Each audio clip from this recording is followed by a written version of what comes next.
అందరికీ కూడా ప్రభువైన యేసుక్రీస్తు నామములో నా హృదయపూర్వకమైన వందనాలు తెలియజేస్తున్నానండి. చాలా సంతోషం ఈరోజు, ఎందుకంటే సండే స్కూలు మనం ఈరోజు ప్రారంభించినందుకండి. దేవుడు మరింతగా ఈ చిన్నారి బిడ్డల్ని మరింత జ్ఞానము, వివేకములు, జ్ఞాపక శక్తిని, తెలివిని అనుగ్రహించి వారి కుటుంబాల్లో గొప్పగా వారి యొక్క తల్లిదండ్రులకి ఎంతో దీవెన తెచ్చేవారుగాను, దేవుని నామానికి మహిమ తెచ్చేవారుగాను ఇక్కడ ఉన్న చిన్నారి బిడ్డలందరినీ కూడా దేవుడు ఆశీర్వదించును గాక. ఈ మధ్యకాలంలో మనకి సోషల్ మీడియా వచ్చింది కదా, యూట్యూబ్లో చాలా విషయాలు చూస్తూ ఉంటున్నాం అనమాట. మనకు తెలియకుండానే మనం పెట్టుకోగానే అవి వస్తూ ఉంటున్నాయి కదా, వీటి చూడాల్సి వస్తుంది. అలా ఈ మధ్యకాలంలో మనం ఎన్నో విషయాలు చూస్తూ ఉంటున్నాం అనమాట.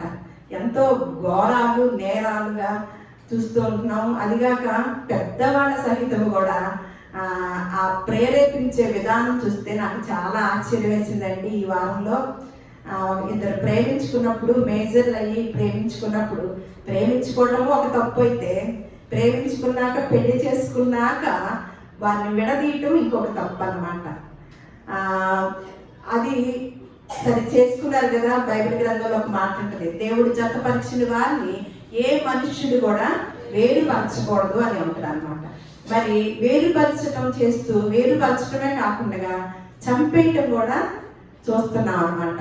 కులాలని, మతాలని ఎలా ఉన్నాయంటే బయట ప్రపంచంలో చాలా దారుణంగా ఉంటుంది అన్నమాట.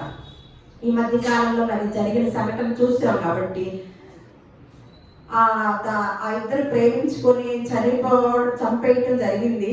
తర్వాత మరి పోలీసుల యొక్క విచారణలో ఏమని తేలిందంటే ఆ పిల్ల వాళ్ళ అన్నలు చంపడం జరిగింది. కొంతమందిని సహకారం తీసుకొని చంపడం జరిగింది. వాళ్ళ నాయనమ్మ ప్రేరేపణ అంటండి. ఆ నాయనమ్మ అంటుందంట, రోజు కూడా ఎలా తింటున్నారు అన్నం, మీరు ఎలా ఉండగలుగుతున్నారు, వాడిని ఏం చేయరా మీరు, మన అమ్మాయిని తీసుకెళ్ళి పెళ్లి చేసుకున్న వాడిని, మన కులం కాదు కదా, మన కులం ఏంటి, వాళ్ళ కులం ఏంటి, అసలు వాడు చేసుకోవడం ఏంటి, నువ్వు కూడా పైకి వెళ్ళిపో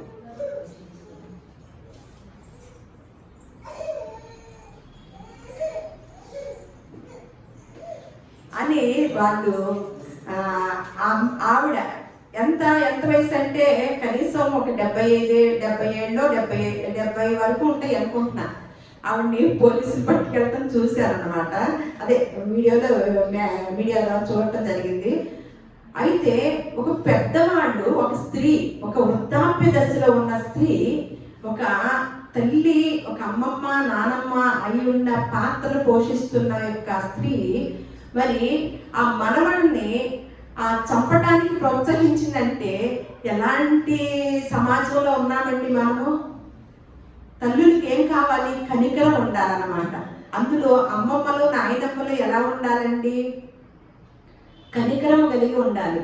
పరిశుద్ధ గ్రంథం అండి దీని గురించి ఏదన్నా చెప్తే ఇది ఒక మతము అంటారు, కానీ మతం అనేది ఎక్కడ లేదండి. ఒకప్పుడు సౌలుగా ఉన్న పౌలు గారు ఒక మాట అంటారు అన్నమాట. ఏం మాట అంటే ఒకసారి చూద్దాము.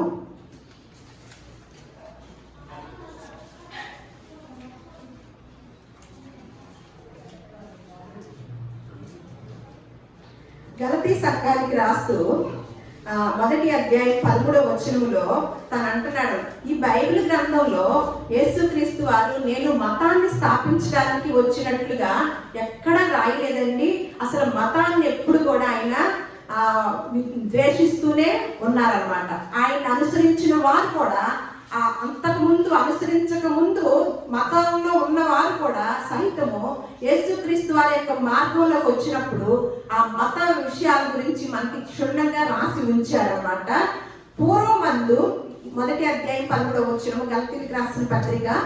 పూర్వమందు ఎవరు చెప్తున్నారంటే సౌలుగా ఉన్న ఆయన పౌలుగా అయి చెప్తున్న మాట అన్నమాట. పూర్వమందు యూదా మతస్థుడనై ఉన్నప్పుడు నేను దేవుని సంఘమును అపరిమితముగా హింసించి నాశనము చేసేవాడిని అని పౌలు గారు చెప్తున్నారన్నమాట. ఏమన్నారంట, పూర్వమందు దేవుని యొక్క సంఘాన్ని అమితముగా అపరిమితంగా హింసించి నాశనం చేశాడు. అంటే పూర్వకాలంలో తను సౌలుగా ఉన్నప్పుడు తను యూద మతస్థుడు అనమాట. ఆ తర్వాత మిగతా వచనాలు కూడా చదువుకుంటే మీకు అర్థమవుతుంది. అంటే ఆ మతంలో ఉన్న ఆ విధానాన్ని ఆ పౌలు గారు అనుసరిస్తూ ఉండేవాడంట ఒకప్పుడు. ఎప్పుడైతే దేవుని యొక్క అనుగ్రహాన్ని పొందాడో, దేవుని యొక్క దర్శనాన్ని పొందాడో, అప్పుడు వెంటనే ఇవన్నిటిలో నుంచి బయటికి వచ్చాడంట. మరి మనం దేవుని యొక్క అనుగ్రహం పొందిన వారం అయితే కనుక మనకు కూడా కులపిచ్చి మతపిచ్చి ఉందంటారా? లేదంటారా? మనకి ఎవరు మార్గదర్శకులు? యేసుక్రీస్తు వారు. యేసుక్రీస్తు వారి తర్వాత పౌలు గారు ఏమని చెప్పారు? నేను క్రీస్తుని పోలి నడుచుకున్నట్లు మీరు నన్ను పోలి నడుచుకోండి అని ఈ యూద మతస్థుడైన దేవుని సంఘాన్ని హింసించి నాశనం చేసిన వాడు ఆయన చెప్తున్న మాట అన్నమాట. అంటే ఎంత దేవుని యొక్క దర్శనాన్ని పొందుకొని ఎంత ప్రభావితుడయ్యాడో చూడండి, ఎంత మార్పును పొందారో మనం గమనిస్తూ ఉన్నాం అన్నమాట. అంటే మనం దేవుని దర్శనం పొంది ఎన్ని సంవత్సరాలు అవుతుంది? మన దగ్గర లోపల నేను చాలా మంది దైవ సేవకులే పెద్ద పెద్ద పాస్టర్ల దగ్గర నేను చూశాను అన్నమాట. వాళ్ళ కులంలో తప్ప ఇంకొకరిని వివాహం చేసుకోరు. ఇకప్పుడు వారి దగ్గర అనుసరించే వారు కూడా ఎటువంటి మనసు కలిగి ఉంటారండి? అదే స్వభావం కలిగి. గురువు గారు ఏదైతే నడుస్తూ ఉంటాడో శిష్యులు కూడా ఎలా నడుస్తూ ఉంటారండి? అదే నడక. అంటే మనం పరిశుద్ధ గ్రంథంలో ఇంత వివరంగా రాసి ఉన్నప్పుడు అప్పుడు తర్వాత ఏమంటున్నాడంటే మళ్ళా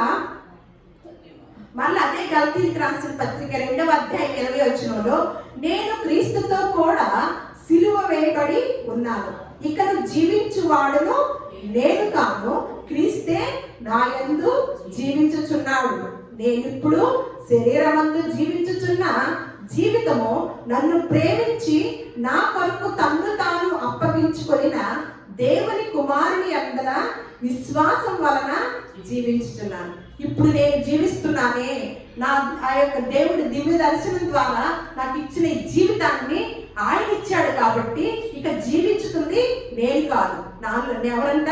క్రీస్తే నాలో జీవించుచున్నాడు అని మనకి గొప్ప సాక్ష్యము తెలియజేశారు. ఇప్పుడు వరకు సాక్ష్యాలు విన్నాం కదా, మన సాక్ష్యాలు ఎలా ఉంటాయి? నాకు చీపురు పట్టుకొని ఎలా ఓడవాలో దేవుడు చెప్తాడు. దేవుడు అంటే ఆషామాషి కాదండి. ఒక్క సూర్యుడినే చూడలేని మనము కోటి సూర్యుల కాంతిని మించిన దేవుడు అంటండి. ఎలా కనపడతాడండి? ఆయన వాక్యే మనకి ఒక అవకాశం అన్నమాట. ఆ వాక్కునే ఆయన గురించి తెలుసుకున్నదంట మెల్లనైన గుసగుస శబ్దం లాంటిదంట. గర్జనలు చేయు ఆయన యొక్క ఆ మాట ఇంకెంత భయంకరంగా ఉంటుందో తెలుసండి. ఇప్పుడు మనకు తెలిసింది ఏంటో తెలుసండి? దేవుడి గురించి మెల్లని గుసగుస శబ్దం లాంటిదంట. ఇదే పౌలు గారు మళ్ళా తీతుకు రాస్తూ ఒక మాట చెప్తున్నాడు అనమాట. 3వ అధ్యాయము 9 నుంచి 11 వచనాలు ఏమని చెప్తున్నారంటే, ఈ వంశం గురించి, కులాల గురించి, మతాల గురించి ఆయన ఎవరైతే చెప్పగలుగుతారండి ఈ మాటలు? ఎవరైతే అవలంబిస్తారో వారు ధైర్యంగా చెప్పగలుగుతారు కదా. మరి పౌలు గారు అటువంటి గొప్ప ప్రభావితం కలిగి ఆ మతంలో నుంచి వచ్చి, నేను ఇక మతం కాదు, ఒక మార్గాన్ని తెలుసుకున్నాను, ఆ మార్గాన్నే మీకు తెలియజేస్తున్నాను అని చెప్పే ఆయన ఏమని మాట్లాడుతున్నారంటే, అవివేక తర్కములను, వంశావళులను, కలహములను, ధర్మశాస్త్రమును గురించిన వివాదములను, నిష్ప్రయోజనములు వ్యర్థమునై ఉన్నవి. ఎలా ఉన్నాయి అంటే అవి? ఇవన్నీ మన కలహాలు, మన కులాలు, మతాలు, వంశావళులు ఇవన్నీ కూడా మనకి ఎలా ప్రయోజనకరంగా ఉన్నాయి అంటున్నాడా? నిష్ప్రయోజనమై అలాగే వ్యర్థముగా ఉన్నవంట. కనుక వాటికి ఎలా ఉండమంటున్నాడు? దూరముగా ఉండుము. మనం ఎలా ఉన్నాము? దూరముగా ఉన్నామా, దగ్గరగా ఉన్నామా? ఇలాంటి వాటికి ఎక్కడ ఉండమంటున్నాడు? దూరముగా ఉండమంటున్నాడు. అని మత భేదములు కలిగించు మనుష్యునికి 1-2 మార్లు బుద్ధి చెప్పిన తరువాత వానిని ఏం చేయాలంట? విసర్జించాలి. విసర్జించడం అంటే ఏంటి? దాన్ని ఇంకొకటి ఉంటుంది, మనం తిన్న ఆహారం ఏం చేస్తాము, ఇక దాని జోలికి వెళ్తామా? దరిద్రం కదా. అంటే ఆ పదాన్ని వాడారనమాట. ఏంటంట? విసర్జించాలంట. అట్టివాడు మార్గము తప్పి తనకు తానే శిక్ష విధించుకొనిన వాడై పాపము చేయుచున్నాడంట. ఎవరు? మతభేదమును కలిగించు మనుషుడంట, కులాల్లో కుప్పడబెట్టే మనుషుడంట తనకు తానే శిక్ష విధించుకొనిన వాడై పాపము చేయుచున్నాడు. కాబట్టి మీరు విసర్జించండి అని తెలియచేశారు అన్నమాట. అయితే ఈ మధ్య కాలంలో, పోయిన వారంలో నేను ఒక న్యూస్ పేపర్లో ఒక విషయాన్ని చూశాను అనమాట. అది మన మధ్య కూడా మనం చెప్పుకున్నాము. ఏమనంటే అది మనం చెప్పుకున్నది ఏమన్నా అమెరికాలో ఉన్న చట్టం గురించి అండి. అది చాలా క్రితమే వచ్చింది ఆ చట్టం. ఇప్పుడు థాయిలాండ్ లో వచ్చింది రీసెంట్ గా చట్టం. ఇక్కడ నేను ఈ పేపర్ కట్టింగ్ మీకు చూపిస్తాను, తర్వాత నేను చదువుతాను. ఇదండి, ఇదంతా కూడా ఈ మధ్య కాలంలో థాయిలాండ్ లో వచ్చిన చట్టం అన్నమాట. చూడండి, మనుషులు ఎటువంటి విపరీత బుద్ధి కలిగి ఉన్నారో అసలు కొన్ని వార్తలు వింటూ ఉంటే అసలు ఏమైపోతుంది సమాజము, ఈ సంఘము, దేవుడు పెట్టిన ఆ యొక్క విధానాన్ని, కట్టడిని ఏం చేస్తున్నారు అనేది ఆలోచిస్తుంటే చాలా మంది కట్టుతప్పే తిరుగుతున్నారండి. అందుకనే సామెతల గ్రంథంలో ఒక మాట ఉంటుంది, సొలొమోను గారు రాస్తూ, దేవోక్తి లేని ఎడల జనులు కట్టుతప్పి తిరుగుతారంట. అంటే ఎప్పుడైతే దేవుని యొక్క కట్టడి ఒకటి ఉంటుంది, ఒక విధానం, ఒక చట్టము, దేవుని చట్టాన్ని, దేవుని యొక్క కట్టుబాట్లనే మనం తప్పి తిరుగుతూ ఉంటే దేవుడు చూస్తూ ఊరుకుంటాడండి? చూడండి, ఇక్కడ నేను చదువుతాను. స్వలింగ వివాహాలకు చట్టం బద్ధత అన్నమాట. ఏమనంటే స్వలింగ వివాహాలకు చట్టబద్ధత కల్పించే చట్టం థాయిలాండ్ లో గురువారం అమల్లోకి వచ్చిందంట. దీంతో మొదటి రోజే వందలాదిగా జంటలు ఒకటయ్యాయంట. రాజధాని బ్యాంకాక్ లో ఒక షాపింగ్ మాల్ లో ఏర్పాటైన ఈ వివాహ వేడుకలలో పెద్ద సంఖ్యలో పాల్గొన్నారంట. పెళ్లికి నిర్వచనం మారుస్తూ థాయ్ ప్రభుత్వం పౌర స్మృతిలోని కీలకమైన నిబంధనను ఆమోదించగా దేశవ్యాప్తంగా ఒక్క రోజే ఏమనంట నమోదైన వివాహాలు 1448 అంట. ఒక్కరోజు ఎప్పుడైతే చట్టం వచ్చేసిందో వెంటనే సిద్ధంగా రెడీగా ఉన్నవారు ఎంతమంది చేసుకున్నారంట? ఒక్క రోజులోనే 1448 మంది చేసుకున్నారంట. ఈ సందర్భంగా స్వలింగ జంటలంట శుభాకాంక్షలు తెలిపారంట ఆ థాయిలాండ్ ప్రధానమంత్రి. ఏమని చెప్తున్నారంటే పార్టీ చేసుకున్నారంట. మొదటిగా పెళ్లి రిజిస్ట్రేషన్ చేసుకున్న వారికి విమాన ప్రయాణ టికెట్లు సైతం ఆఫర్ చేశాయంట కొన్ని కంపెనీలు. చూసారా, కంపెనీలు కూడా ఈ యొక్క చట్టం వచ్చేసిన అనగానే ఎవరికి వారు రెడీగా ఉన్నారనమాట. పెళ్లి చేసుకునే వాళ్ళు రెడీగా ఉండగా, అలాగే ఈ పెళ్లి మొదటగా ఎవరైతే చేసుకుంటారో వాళ్ళకి మా కంపెనీ తరఫున మీకు ఫ్రీగా విమాన టికెట్లు కూడా కంపెనీలు సైతం ఆఫర్ చేశాయంట.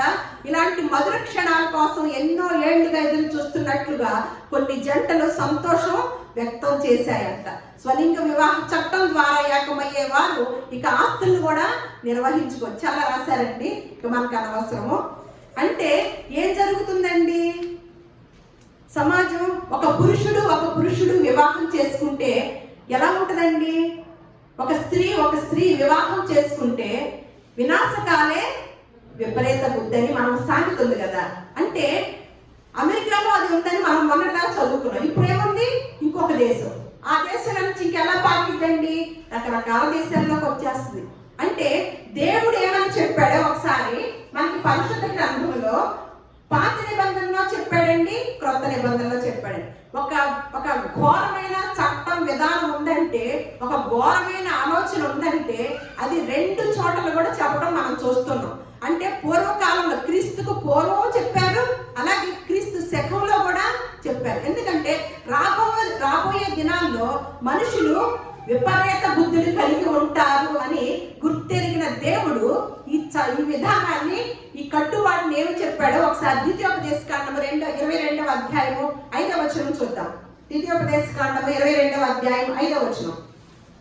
స్త్రీ పురుష వేషము వేసుకొనకూడదు, పురుషుడు స్త్రీ వేషమును ధరింపకూడదు. అలాగూ చేయు వారందరూ నీ దేవుడైన యెహోవాకు హేయములు అని ఇది పాత నిబంధన గ్రంథంలో వివరించారనమాట. మళ్ళీ క్రొత్త నిబంధన గ్రంథం వచ్చేసరికి రోమపత్రిక 1వ అధ్యాయం 26వ వచనంలో వారి స్త్రీలు సైతము స్వాభావికమైన ధర్మమును విడిచి స్వాభావిక విరుద్ధమైన ధర్మమును అనుసరించిరి.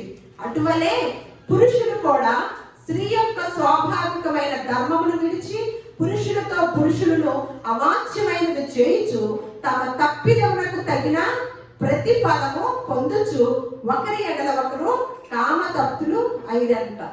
చూడండి, అంటే ఇది ఎప్పుడో చెప్పారు కదా దేవుడు. మరి ఎందుకు దీనివల్ల అది చాలా ఇబ్బంది ఉందని, దాని ఫలం పొందుతారని చెప్పినప్పుడు ఎందుకండి మరి ఆ స్టెప్ వేస్తున్నారు ప్రజలు అంటే, దేవుడంటే భయము లేదు, దేవుని మాట అంటే పెద్ద పట్టించుకోవడం లేదు, నిర్లక్ష్యం అన్నమాట. మిగతా వాటికన్నిటికీ ఇస్తాము ప్రాధాన్యత, దేవుని సన్నిధికి. మరి ఆ ముసలమ్మ ఏమని అంటుంది, వీడియోలు అందరికీ వచ్చి ఉంటుంది. తను ఫంక్షన్ తీసుకునేది ఆదివారం అయితే గనక, నీవైతే ఏం చేస్తావా అమ్మ, ప్రార్థనకి వెళ్తావా, ఫంక్షన్ కోసం వెళ్తావా అని ఆ మామను ఒక ఆయన ఇంటర్వ్యూ చేస్తుంటే, నేను ఫంక్షన్కి వెళ్ళను, మందిరానికి వెళ్ళి ప్రార్థన ఆరాధన చూసుకున్నాకే తీసుకుంటా, ఇస్తే కనుక. ఒకవేళ ఇవ్వరు కదా, అప్పుడు ఏం చేస్తానంటే, ఏ పర్వాలా, నాకు దేవుడే నన్ను పోషిస్తాడు అని. లేదు, ఒకవేళ నువ్వు వెళ్ళి తీసుకున్నావే అనుకో మానేసేసి అంటే, తను ఏమంటుందంటే, ఒకవేళ నేను వెళ్ళి తీసుకున్నా ఆ డబ్బులు తెచ్చి నేను అనుభవించడానికి నేను ఉండాలి కదా, దేవుడు నన్ను ఉంచాలిగా, తినే ప్రాప్తం నాకు కలగ చేయాలి కదా, అలాంటి బాధ ఎందుకు నాకు దేవుని సన్నిధి నేను ఎక్కడ కూడా దూరం అవ్వకూడదు అని వృద్ధాప్య దశలో ఉన్న ఒక వృద్ధురాలు చెప్తుందండి మాట. మరి తనకి దేవుని మాట తెలుసు కాబట్టి ఆ వృద్ధురాలికి తను ఆ మాట పలకగలిగింది అనమాట. మరి నేను ఇందాక చెప్పాను, వివాహం ప్రేమించి చేసుకున్న వారు 2 కులాలు అవటం వల్ల ఆ ఇంటి నాయనమ్మ ఏం చేసిందంటే, ఎంత వారి యొక్క బిడ్డల జీవితాన్ని తన యొక్క కోపంతోనూ తన పట్టుదలతోనూ నాశనం చేసింది అనమాట. ఒకళ్ళు తీసుకునే నిర్ణయము ఆ కుటుంబం అంతటిని కూడా జైల్లో పెడతానికి దోహదం పడింది. మరి వృద్ధ స్త్రీలు, మరి తనకు దేవుని మాట లేదు కదా, మరి మనం తెలుసుకున్న వృద్ధాప్యంలో ఉన్న ఈ యొక్క వృద్ధురాలు ఏమంటున్నారు, దేవుని సన్నిధిని నేను మానను, ఎందుకంటే దేవుని సన్నిధి అంత గొప్పది అని ఆవిడ ఎంచుకుందన్నమాట. మరి ఆ వృద్ధ స్త్రీల గురించి బైబిల్ గ్రంథం ఏం చెప్పిందో మనం చూద్దాం అన్నమాట. నేను ఈరోజు మనం ఎప్పుడు ఎవరో ఒకరి గురించి చెప్పుకుంటూనే ఉంటాం, ఎందుకంటే పరిశుద్ధ గ్రంథంలో చాలా విషయాలు మనం ఎలా జీవించాలో, ఒక స్త్రీ ఎలా జీవించాలో కుటుంబంలో, అలాగే ఒక తల్లి తను ఎలా జీవించాలో, ఒక తండ్రి ఎలా జీవించాలో, ఒక అత్తగారు ఎలా జీవించాలో, ఒక కోడలు ఎలా ఉండాలో, అలాగే ఒక నాయనమ్మ, ఒక అమ్మమ్మ, అలా ప్రతి క్యారెక్టర్ గురించి కూడా ఒక తాతగారు ప్రతిది కూడా రాసి ఉంచాడండి. ఈ మాటలు లేకపోవడం, అందుకని ఒక మాట చెప్తున్నాను. రోమపత్రికలో ఒక మాట ఉంటుందండి, ఒక మాట చూద్దాం. ఎందుకు ఇవన్నీ జరుగుతున్నాయి అంటే, రోమపత్రిక 1వ అధ్యాయం 28వ వచనంలో, రోమపత్రిక 1వ అధ్యాయం 28వ వచనంలో, మరియు వారు తమ మనస్సులో దేవునికి చోటియ్యనొల్లకి పోయిన గనుక చేయరాని కార్యములు చేయుటకు దేవుడు భ్రష్ట మనస్సుకు వారిని అప్పగించారు. అంటే చేయరాని కార్యములు చేస్తున్నారంటే వారి మనసులో ఎవరు లేరండి, దేవుడికి చోటు ఇవ్వట్లేదండి. ఎవరికి ఇస్తున్నారు మరి చోటు? ఎవరికో ఇచ్చింటేనేగా దేవుడికి చోటు ఉండదు. అందుకని ఏం చేస్తాడంట, చెయ్యరాని కార్యములు చేయుటకు దేవుడు వారిని ఎక్కడికి అప్పు చెప్తున్నాడంట, భ్రష్ట మనసుకు అప్పు చెప్తున్నాడంట. అందుకనే వృద్ధుల గురించి ఈరోజు తెలుసుకుందాం అనమాట. ఎందుకంటే మనందరం కూడా కాబోయే రోజుల్లో వృద్ధులు అవుతాం కాబట్టి వృద్ధులుగా దేవుడు ఏమి రాయించి ఉంచాడు, వృద్ధులకి ప్రత్యేకంగా ఏమైనా మాటలు రాయించాడా అని నేను ఆ నాయనమ్మ అలా చేసినప్పుడు నేను ఈ వారం అంతా కూడా స్టడీ చేస్తూ ఉంటే నేను నేర్చుకున్న పాఠాన్ని మీకు తెలియజేస్తున్నాను. తీతుకు రాసిన పత్రిక 2వ అధ్యాయము 2-3 వచనాలు చూద్దాము. తీతుకు రాసిన పత్రిక 2వ అధ్యాయము 2-3 వచనాలు.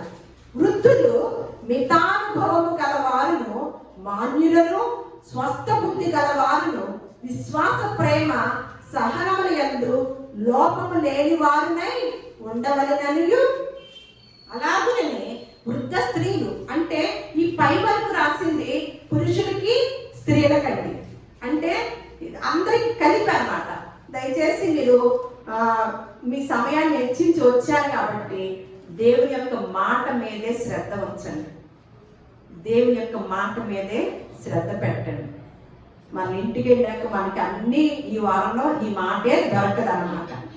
ఇక్కడ ఇద్దరికి కలిపి చెప్తున్న మాట, స్త్రీలు పురుషులకి కలిపి. వృద్ధులు ఎలా ఉండాలంట? మితానుభవం గలవారును, మాన్యులను, స్వస్థ బుద్ధి గలవారు. అంటే స్వస్థ బుద్ధి గలవారు అంటే కరుణ, కనికరం అనేది వాళ్ళ హృదయాల్లో ఉండాలి. ఆరోగ్యం కలవారై ఉండాలి. అంటే ఇతరులు కూడా ప్రేమించే వారు కాదు. మనము ముసలి వాళ్ళల్లో చాదస్తం చూస్తామా, ఇలాంటి మాటలు చూస్తామో గమనిస్తూ ఉండండి. చాలా మంది పెద్దవాళ్ళలో చాదస్తం చూస్తాం, ఎందుకంటే వాళ్ళలో దేవుని మాట లేకపోవటం వల్ల.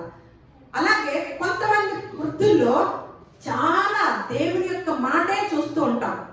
వారిని ఇదిగో మా అమ్మమ్మ దేవుడండి, మా నాయనమ్మ దేవుడండి, మా తాతగారి దేవుడండి అని చెప్పుకునే పరిస్థితిలో మనం ఉండగలుగుతామా అండి?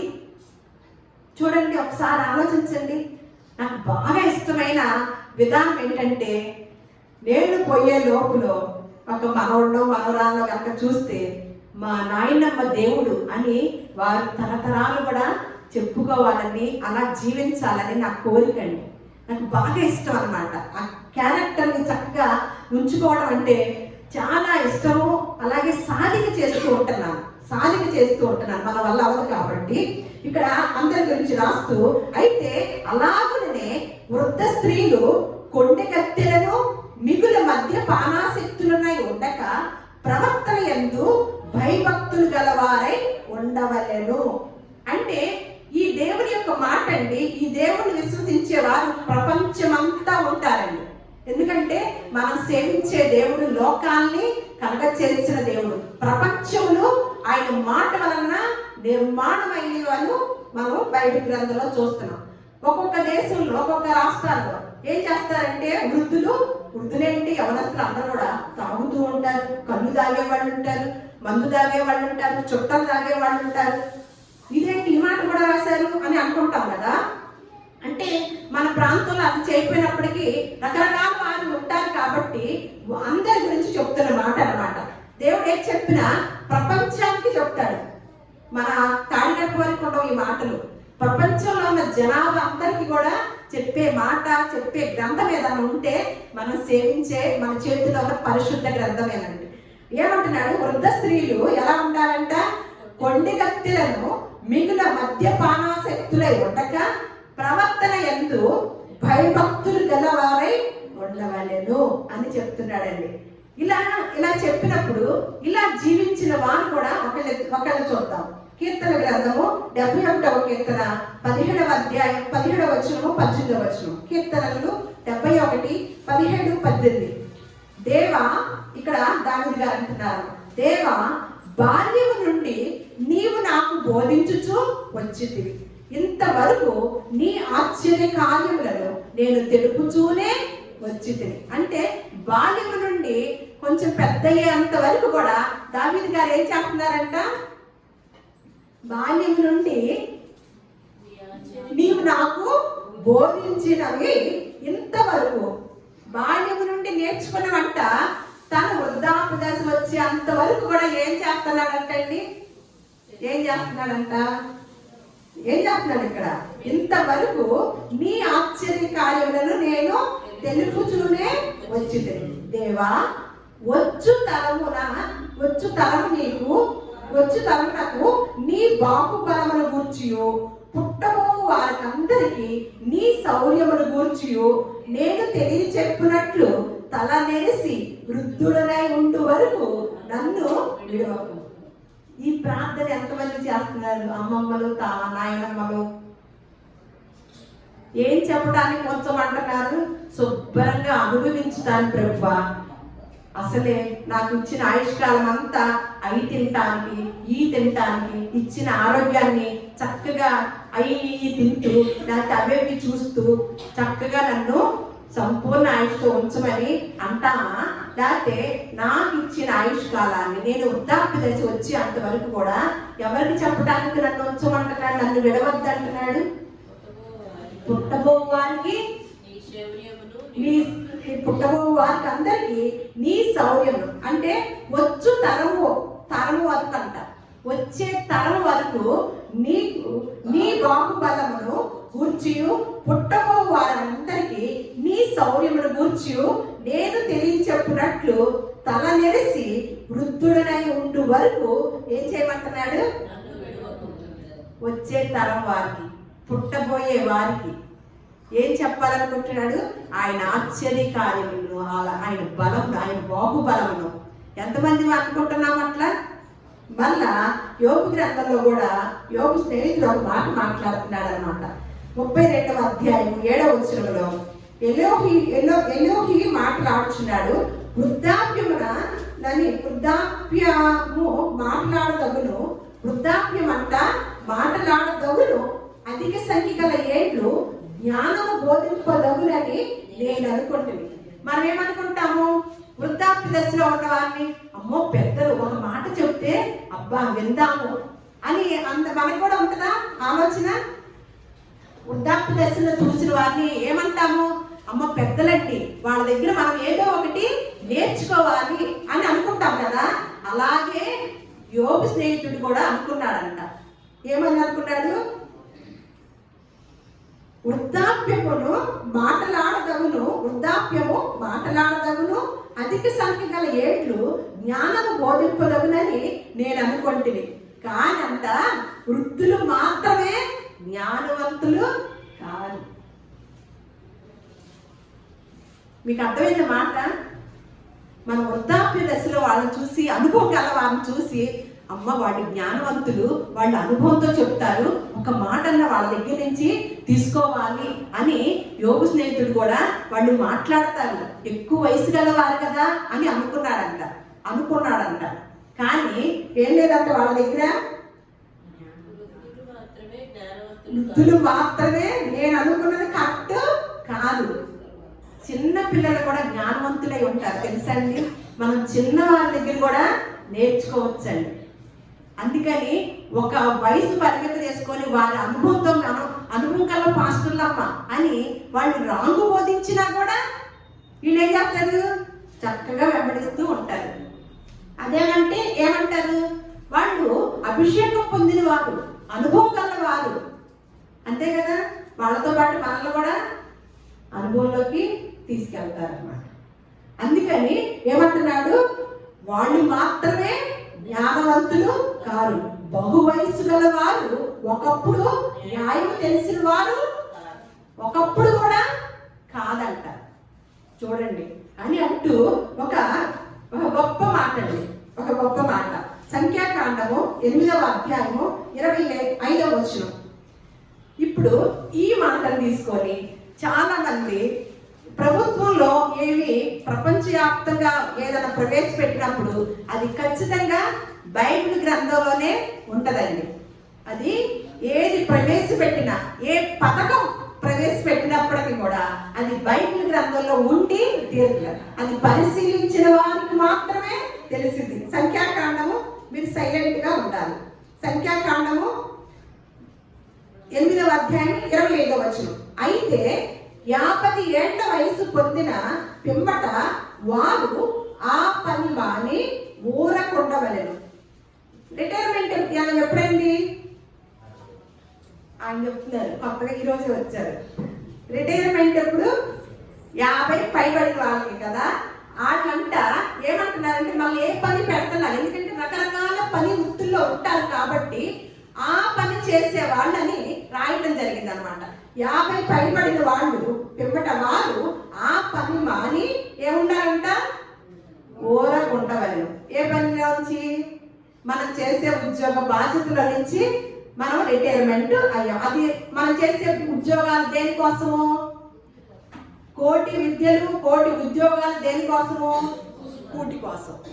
అయిపోయింది. ఇప్పుడు వరకు కూటి కోసం కష్టపడ్డారు. ఇక ఆ పనిని ఊరకుండా వలెను అని చెప్తూ వారు కాపాడవలసిన వాటిని కాపాడుటకు ప్రత్యక్షపు గుడారములో తమ గోత్రపు వారితో కూడా పరిచర్య చేయవలను గాని పని చేయవలను. వృద్ధాప్య దశలో ఉన్నవారు ఏం చేయాలండి? 50 ఏళ్ళు పైబడిన వారు ఏం చేయాలంట? పని చేస్తున్నావా, పరిచర్య చేస్తున్నావా? ఇంట్లో పనులన్నీ బాగా చేస్తూ ఒక ఆవిడ రిటైర్ అయిపోయింది, డబ్బులు వస్తాయి కదా నెల నెల, నేను విన్న మాట అన్నమాట.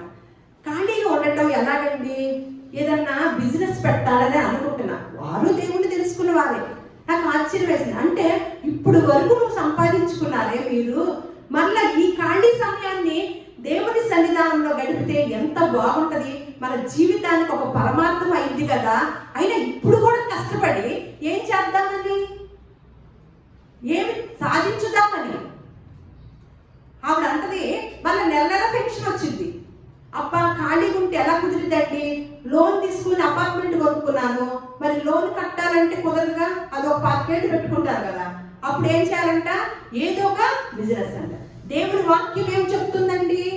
50 పైబడిన వారు మీరు ఏ పని అయితే చేస్తున్నారు, పని అని చెప్పాల, ఈ పలానా పని అని చెప్పాల, ఏ పని అయితే చేస్తున్నారో ఆ పని మాని ఊరకొంటి ఏం చేయాలంట? దేవుని యొక్క పరిచర్య చేయాలంట. మనకు దక్కుదల ఎప్పుడో తెలుసండి? అప్పుడే దక్కుదల స్వర్గానికి వెళ్ళటానికి. దాన్ని కూడా ఏం చేస్తున్నాము? కాలయాపన చేసేస్తున్నాం అన్నమాట. మనకు దక్కుదల అయ్యే వయసును కూడా మనం నిర్లక్ష్యం చేస్తూ మన ఇంటికే పరిమితం చేసుకొని మనవరాళ్ళని అలా వెళ్ళిపోతూ మనకి జీవితం ఏమైపోతుంది? మన పరమార్థం ఏమవుతుంది? మనకు వచ్చిన విధానం ఏంటి? అసలు దేవుడు మనల్ని ఎందుకు కొనుక్కున్నాడు? ఆయన రక్తం ఇచ్చి ఎందుకు కొనుక్కున్నాడు? ఆయన కోసం వాడబడటానికే కదా. ఏదన్నా ఏసీ కొనుక్కుంటాం, మన కోసం వాడబడటానికి ఇరుగు పొరుగు వాళ్ళందరికీ ఇస్తామా? మరి అది వాడలేదు, కొత్తదే కొనుక్కొచ్చాం, రిపేర్ వచ్చింది, తీసి ఏం చేస్తాము? టక్కులు పడేస్తామా, అలంకరణగా ఉంచుతాము. అట్లాగే ఏదైనా సరే ఆయన స్వరక్తం ఇచ్చి కొనుక్కున్న మనము ఆయన కొరకు పని చేయాలి కదా. ఈరోజు ఆయన యొక్క పరిచయం జ్ఞాపకం చేసుకుంటా, ఆయనకి యొక్క విధానాన్ని. అందుకని ఏం చెప్తున్నారంట? వారు కాపాడవలసిన వాటిని కాపాడుటకు ప్రత్యక్షపు గుడారములో తమ గోత్రపు వారితో కూడా పరిచర్య చేయవలను గాని ఏం చేయకూడదంట? పని చేయకూడదు. ఇది రూలు, ఇది కట్టడి. ఎంతమంది పాటిస్తున్నాం? బైబిల్ గ్రంథం ఏనాడన్నా చదివితేనేగా. అనుభవం గల పాస్టర్ల దగ్గరికి వెళ్ళిన వాళ్ళం కదా, మూసేసి వింటా ఉంటాం. ఎందులో ఏ వాక్యం ఉందో, ఈ పరిశుద్ధ గ్రంథం గొప్పతనం ఏంటో మనకి ఎప్పుడు తెలుస్తుంది? అందుకని ఒక సామెత ఉంటుందిగా, కళ్ళు పోయాక సూర్య నమస్కారం. కళ్ళున్నంతసేపు ఏం చేశాం? అందుకని ఒక స్త్రీ ఏం చేసిందో చూసి మనం ముగించుకుందాం. లూకాసు వార్త 2వ అధ్యాయము 36వ వచనము 38వ వచనము. లూకాసు వార్త 2వ అధ్యాయము 36, 38. ఆషేరు గోత్రికురాలను పనూయేలు కుమార్తెయునైన అన్న అను ఒక ప్రవక్త్రి ఉండేను. ఆమె కన్యత్వం మొదలు 7 ఏళ్ళు పెనిమిటితో సంసారం చేసి బహుకాలము గడిచినదై 84 సంవత్సరములు విధవరాలై ఉండి దేవాలయము విడువక ఉపవాస ప్రార్థనతో రేయింబగళ్ళు సేవ చేయించుండినంట. వృద్ధాప్య దశలో ఉన్న వారు దేవుని పరిచర్య కొరకు ఎంత ఆలోచిస్తున్నారు. దేవుని మందిర ఆవరణలో చేరి నేను ఈ పని చేయాలనే ఆలోచన ఎంతమంది 50 ఏళ్ళు దాటిన వారికి కలుగుతుందో దేవుని లేఖనాలను బట్టి చూస్తే మనకు అర్థమవుతుంది. దేవుని కొరకు, దేవుని పరిచర్య కొరకు మనం అసలు ఏం చేశాము, ఏమి ఇచ్చాము, ఏమి చేస్తున్నాము అన్నప్పుడు అది ఎక్కడ పరిగణలోకి తీసుకెళ్ళింది? ఆయన రాకడలో, ఆయన క్రీస్తు న్యాయపీఠం యొద్ద మనము చేసిన ప్రతి మంచిదైనను సరే, అది చెడ్డదైనను సరే లెక్కలోకి వచ్చిందంట. లెక్క పూర్తవ్వాలంటారు కదా, లెక్క పూర్తయ్యే వరకు బాగానే ఉంటాం, ఏమీ కలగదు. లెక్క పూర్తయ్యాక దేవుని యొక్క ఉగ్రతని కుటుంబాలకు తీసుకొచ్చుకుంటాం. దేవుని యొక్క మాట ఏమి శ్రమిస్తుందో ఒకంత మనము ఆలోచించి మన శేష జీవితాన్ని ఎలా గడపాలో అనేది మనం ఆలోచించినట్లయితే దేవుడు ప్రశ్నార్థకంగా రాసి ఉంచాడు. ఒక నాయనమ్మ తీసుకున్న నిర్ణయం, ఆవేశపూరితమైన నిర్ణయం, కుటుంబం అంతా కూడా వెళ్ళి జైల్లో కూర్చుందండి. వారి జీవితాలన్నీ పాడైపోయాయి. వారు ఏం చేశారంట? వారి మనస్సులో దేవునికి చోటియ్య నల్లకపోయేలా, మన మనసులో ఎవరికి చోటు ఉందో, ఏ వ్యక్తులకు ఉంటుందో, ఏ ఆస్తులకు ఉంటున్నాయో, ఏ ఆడంబరాలకు ఉంటుందో ఒకంత పరిశీలన చేసుకుంటే దేవుడు ఉన్నాడో మిగతాయి ఉన్నాయో మనకు తెలిసిపోద్ది అన్నమాట. అందుకనే చెయ్యరాని కార్యాలు, చేయకూడని పనులకి దేవుడే అప్పగించుతున్నాడంట. దేవుడే అప్పగించుతున్నాడంటండి. ఇక మనకి ఏముంటది? ఒకంత పరిశీలన చేసుకుంటే మనకి అందరి గురించి రాయించి ఉంచాడు. మనకి దేవుడు అన్ని వయసుల వారి గురించి కూడా ఏమి కూడా రాయించకుండా ఉంచలేదండి. ప్రశ్నార్థకంగా బైబిల్ గ్రంథం లేదండి. ప్రతి ప్రశ్నకు జవాబు ఉంది. ప్రతి మాట మనల్ని తృప్తిపరిచిద్ది, ఓదార్చిద్ది, ధైర్యాన్ని ఇచ్చిద్ది, ప్రోత్సహించిద్ది అన్నమాట. అటువంటి జీవము కలిగిన మాటల్ని మనము మరింతగా పరిశీలించి తెలుసుకొని నెమరు వేసుకుంటూ మన దైనందిన జీవితంలో వాటిని ఆచరించడానికి ప్రయత్నం చేద్దాము. దేవుడిచ్చిన ఆయుష్కాలాన్ని సంపూర్ణంగా అనుభవించాలంటే దేవుని సన్నిధానంలో, దేవుని పరిచర్యలో మనము దేవుడు చెప్పినట్లుగా పాలి భాగస్థులమై ఉండాలి. దేవుడు మిమ్మల్ని అందరినీ కూడా దీవించునుగాక.